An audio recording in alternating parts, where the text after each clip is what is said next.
Affordable ஃபீல தான் இருக்கும். Franchisee ஃபீயும் சரி, பிளஸ் 5 வருடங்கள் முடித்து அடுத்த 5 வருடங்கள் அவங்க நம்ம கிட்ட ரெனியூ பண்ணும்போது வெறும் 10,000 வெள்ளி தான் கட்டணும். திருப்பி 30,000 கட்ட வேண்டியதில்லை. அதாவது சார், இப்போ ஒருவர் வந்து ஒரு பர்சன் ஏ வந்து இந்த பிஸ்னஸ்ல தொடங்கணும்னு நினைக்கிறாரு. அவர் முதல்ல வந்து புக்கிங் ஃபீ மாதிரி ஒரு 5,000 ரிங்கிட் உங்கள்கிட்ட செலுத்திட்டு உங்களுடைய எல்லா ட்ரைனிங் செஷன் நீங்கள் அந்த ஏற்பாடுகள் எல்லாம் செய்கிற அந்த காலகட்டத்தில் வந்து பார்த்தீங்கன்னா ஒரு 5 வருடத்துக்கான இந்த ஃப்ரான்ச்சைஸ் ஒப்பந்தம் வந்து 30,000 வெள்ளி அடிஷ்னலாக 5,000 வெள்ளி ஏற்கனவே கொடுத்துட்டாரு. அடிஷ்னலாக ஒரு 30,000 ரிங்கிட் கொடுத்துட்டீங்கன்னா நீங்கள் எல்லா ஏற்பாடுகளும் அவருக்கு செஞ்சு கொடுத்துருவீங்க.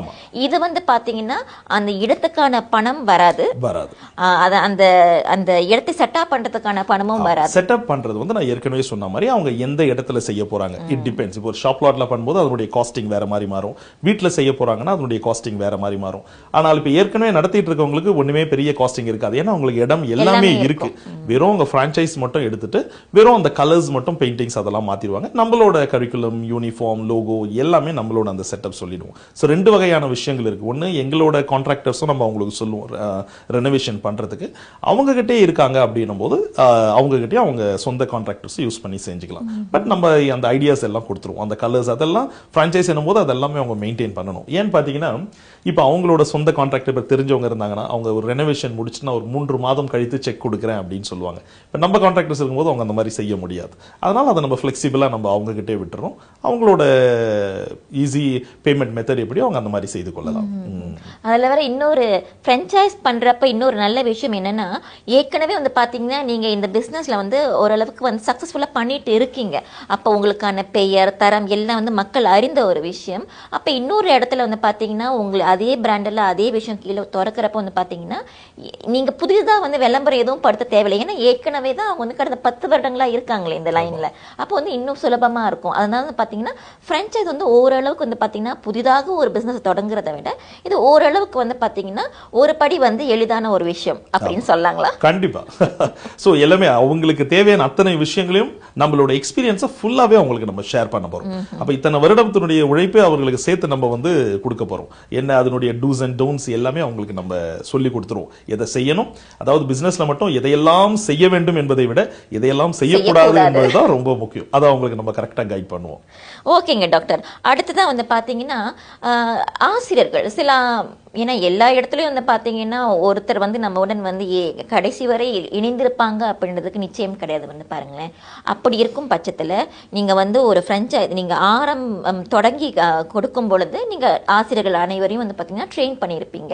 இடைப்பட்ட காலத்தில் புதிதாக ஒரு ஆசிரியரோ இல்லை ஒருத்தர் வெளியாகின பிறகு இன்னொருத்தர் வரும் பொழுது அவர்களுக்கும் அந்த ட்ரைனிங் சர்வீஸ்லாம் நீங்கள் கொடுப்பீங்க இல்லையா? இது ஒரு நம்மளுக்கு மட்டும் இந்த பிரச்சனை இல்லைங்க, பிசினஸ்ல எல்லாருக்குமே. என்ன பார்த்தீங்கன்னா நீங்கள் ஒரு பெரிய ட்ரெயின் பண்ணி ஒருத்தர் வச்சிருப்பீங்க, திடீர்னு பார்த்தா அவங்க கிளம்பிடுவாங்க. அப்போ உங்களுக்கு அது ஒரு பெரிய பிரச்சனையாக இருக்கும்.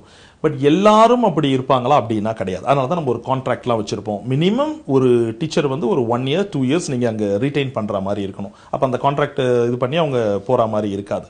நம்பர் 1. நம்பர் 2, என்கிட்ட நான் ஸ்டார்ட் பண்ண காலத்துல என்கிட்ட 10 வருடங்கள் இருக்கிற ஸ்டாஃபும் நிறைய பேர் இருக்காங்க. 8 வருடம் 5 வருடம் அந்த மாதிரி இருக்காங்க. சில பேர் அவங்களோட பர்சனல் ரீசன் இருக்கும், ஒரு வருஷம் 2 வருஷம் வேலை செஞ்சு போறவங்களாக இருக்கும். யார் புதிதாக வந்தாலும் முதல் விஷயம் அவங்கள ட்ரெயின் பண்ணிட்டு தான் அவங்கள நம்ம அனுப்புவோம். இப்போ நம்ம நிறைய பிரான்ச்சஸ் வச்சிருக்கனால இப்போ நான் பெரிய பிரான்ச் அட்மினை எங்க தேர்ந்தெடுப்பேன் அப்படின்னா ஆசிரியர்ல இருந்தா தேர்ந்தெடுப்பேன். நார்மலா ஒரு ஆசிரியரா ஒருத்தவங்க சேர்றாங்க இல்லைங்களா, அவங்கள எப்படி அந்த லீடர்ஷிப் குவாலிட்டி அவங்க கிட்ட எப்படி இருக்கு அதை பார்த்து அவங்கள தேர்ந்தெடுத்து அவங்கள நம்ம வேற வேற பிரான்ச்சுக்கு அவங்கள நம்ம ஷிஃப்ட் பண்ணுவோம். Branch admin, coordinator, senior manager, இந்த மாதிரி நம்ம தனித்தனியாக அவங்கள நம்ம அனுப்புவோம். அப்போ நம்ம செலக்ட் பண்ணணும். நல்ல ஆசிரியர்களை நம்ம செலக்ட் பண்றது மட்டும் இல்லை, ட்ரெயின் பண்ணி அவங்கள நம்ம வேற வேற பிரான்ச்சுக்கு நம்ம அனுப்பணும். அதுதான் முக்கியம். ஆனால் அடுத்ததாக வந்து என்ன கேள்வினா, இப்போ ஒரு பிஸ்னஸ் தொடங்கணும் அப்படின்னு சொன்னாலே கண்டிப்பாக வந்து பார்த்தீங்கன்னா அடுத்த தொடங்கணுன்ற எண்ணம் வரும். அதன் பிறகு வந்து இதனால் எனக்கு கிடைக்கின்ற வருமானம் எவ்வளவு அப்படின்ற வரப்போ இந்த ப்ரீ ஸ்கூல் பிஸ்னஸில் அதுவும் சன்ஷைன் கிட்ஸ் கீழே வந்து நம்ம வந்து இணையும் பொழுது ஒருத்தர் என்ன மாதிரியான ரிட்டர்ன் ஆஃப் இன்வெஸ்ட்மெண்ட், அதாவது ROI என்ன சொல்லப்படுகின்ற அது எவ்வளவு எதிர்பார்க்கலாம்? கண்டிப்பா. இப்போ வந்து நான் ஏற்கனவே சொன்ன மாதிரி இப்போ ஒரு ஷாப் லாட்ல பண்ண போறாங்கன்னா அங்கே ஒரு 50-60 மாணவர்கள் தான் அவங்களோட கொள்ளளவு இருக்கும். இன்ஃபினிட்டி. இப்போ ஒரு பெரிய ஒரு 3 ஷாப் லாட் பண்றாங்கன்னா ஒரு 150 மாணவர்கள், ஒரு 100 மாணவர்களுக்கு மேல செய்யலாம். பட் இங்க நீங்க பாத்தீங்கன்னா ஒரு மோர் ஆர்லெஸ் எல்லா இன்னைக்கு மலேசியால இருக்கிற முக்கவாசி ப்ரீ ஸ்கூல் எல்லாமே பாத்தீங்கன்னா ஒரு 100, 50, 30, 80 இந்த மாதிரி தான் இருக்கும். எப்படி அவர்கள் பார்த்தாலும், ஏன்னா நம்மளோட ஸ்டார்ட் அப் பிரைஸும் அஃபோர்டபுள் பிரைஸ் பிளஸ் அவங்களோட மந்த்லி ராயல்ட்டியும் ரொம்ப அஃபோர்டபுள்ன்றதுனால பிரேக் ஈவன் பாயிண்டே பாத்தீங்கன்னா ஒரு 20 மாணவர்கள் இருந்தாலே அது பிரேக் ஈவன் பாயிண்ட். கண்டிப்பாக அவங்களுக்கு வந்து அதுல லாபம் பார்த்துடலாம். அதுல எந்த ஒரு சந்தேகமும் கிடையாது. பிளஸ் இந்த ப்ரொமோஷனல் பேக்கேஜை நம்ம என்ன பண்றோம்னா, இப்போ இது கூட கேம்பிரிட்ஜ் ப்ரோக்ராமும் அவங்களுக்கு நம்ம ஃப்ரீயா கொடுத்துறோம். ஆபக்கஸ் ப்ரோக்ராம், ஸ்டெம் ப்ரோக்ராம், இது எல்லாமே அதாவது இதையும் ரன் பண்றதுக்கான அந்த ஒரு உரிமமும் நீங்க அந்த அது franchise தனியா இப்போ அவங்க பே பண்ணனா அது ஒரு தனியா 8000 வெள்ளி கட்டணும். அது இப்போ வந்து ப்ரொமோஷனல் பேக்கேஜ் இப்போ வந்து ஃப்ரீ பேக்கேஜாவே இப்போ கொடுத்துறோம். ஸோ அதுவும் அவங்க கூட சேர்ந்து வந்துடும். அந்த கிளாஸஸும் அவங்க ரன் பண்ணலாம். இதற்கான ஆசிரியர்கள் அனைவரையும் நீங்களே ட்ரெயின் பண்ணி கொடுத்துருவீங்க? எல்லாரும் இப்போ நீங்க தேர்ந்தெடுக்கணும். நம்ம அந்த இன்டர்வியூ செஷன்ஸ் எல்லாம் எப்படி வச்சுட்டு அவங்கள ட்ரைனிங் ப்ரோக்ராம் தனியா அவங்க அனுப்பணும். அப்ப அந்த ட்ரைனிங் நம்ம கொடுத்துருவோம். அதுக்காக தான் நான் சொன்னேன், அந்த பாஸ் அதை யார் மெயின்டைன் பண்றாங்களோ அவங்க ரொம்ப அதுல இன்ட்ரெஸ்டா இருந்தாதான் அவங்கள நம்ம ஃபுல்லா ட்ரெயின் பண்ணிட்டோம்னா, ட்ரெயின் த ட்ரெயினர், அவங்க அப்படியே அடுத்தவங்களுக்கு ட்ரெயின் பண்ண வேண்டியதுதான். ஸோ அடுத்தது அந்த கேள்வினா, இப்போ எனக்கு ஆர்வம் வந்துருச்சு, இப்போ நான் தொடங்கலான்னு இருக்கிறேன், உங்களை நான் கான்டாக்ட் பண்ணிட்டேன். உங்களோட கான்டாக்ட் பண்ணதுலேருந்து எவ்வளவு காலகட்டத்தில் நம்ம இந்த பிஸ்னஸை தொடங்கிடலாங்க சார்?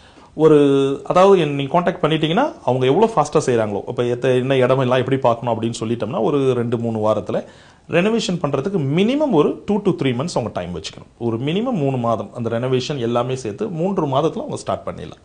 3 மாதம். அப்ப அதிகபட்சமா போனாலே ஒரு 6 மாதத்துக்குள்ள அந்த 6 மாசமே அதிகம். கவர்மெண்டோட லைசன்ஸ் இதெல்லாம் இருக்கு. அதெல்லாமே அவங்க அப்ரூவல் பண்ணி வர்றதுக்கு கரெக்டா ஒரு 3 to 3.5 மாசத்துல ஸ்டார்ட் பண்ணிடலாம்.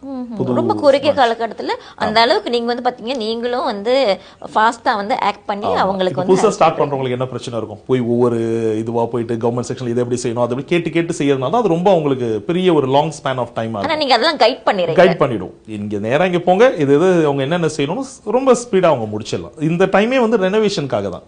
மற்ற ஒர்க் எல்லாம் ரொம்ப ஃபாஸ்டா ப்ராசஸ் பண்ணி கொடுத்துரும். வெறும் ரெனோவேஷனுக்கு தான் அந்த டைம் காலகட்டமே. இப்போ சார் நீங்கள் சொன்னீங்க சார், ஒரு மாடி கட்டிடத்தில் வந்து பார்த்தீங்கன்னா அவங்க பிஸ்னஸ் ஆரம்பிக்கணும்னா ஏறக்குறைய ஆசிரியர்களுடைய அந்த மேன் பவரையும் சேர்த்து எத்தனை பேர் தேவைப்படுறாங்க? நாங்கள் எப்பவுமே ரேஷியோ எப்படி நம்ம சன்ஷைன் கிட்ஸில் வச்சிருக்கோம்னா 1:12. இப்போ ஒரு சின்ன 3 வயசு குழந்தைங்கன்னா கண்டிப்பா அந்த கிளாஸ்ல ஒரு 2 பேர் போடுவோம்.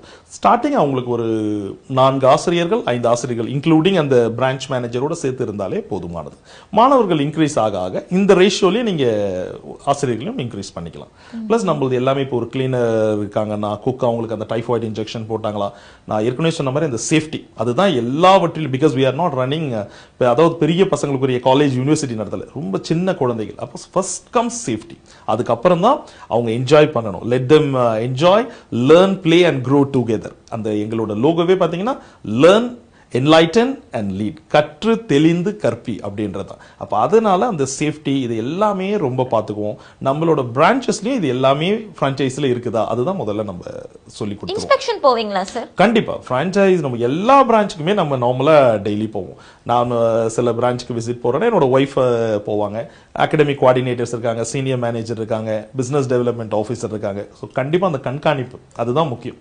எவ்வளோ பெரிய நம்ம சொல்லுவோம் சுடர் விளக்குக்கும் தூண்டுகோல் வேண்டும்னு, நம்ம போனாதான் அவங்க என்னென்ன தவறுகள் நடக்குது அப்படின்றது தெரியும். அதை உடனே ரெக்டிஃபை பண்ணணும். அதுதான் வேலை. அதுக்கு அந்த